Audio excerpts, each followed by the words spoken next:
সোজা চলে আসুন, ভাঙা চূড়ার বদলে নিয়ে যান বিখ্যাত মিহিদানা, সুস্বাদু মিষ্টি মধুর মিহিদানা। মিহিদানা, সুস্বাদু মিষ্টি মধুর মিহিদানা।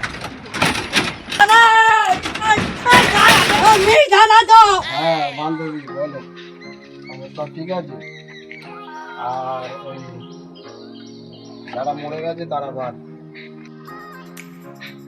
আরে তুই এই ডাইস আর রড নিয়ে কোথায় যাচ্ছিস?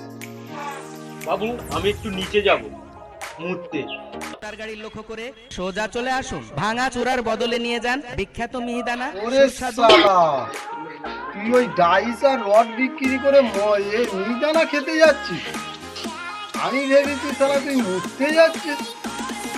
হ্যাঁ, ওই জন্যই বলি আমার ডাইস আর হাতুড়িগুলো যাচ্ছে কোথায়? শালা কালকে থেকে শালা কারবারই বন্ধ করে দেবো। শালা ভিক করো তো আর এই কন্ট্রাকশন কাজ দিতে হবে না।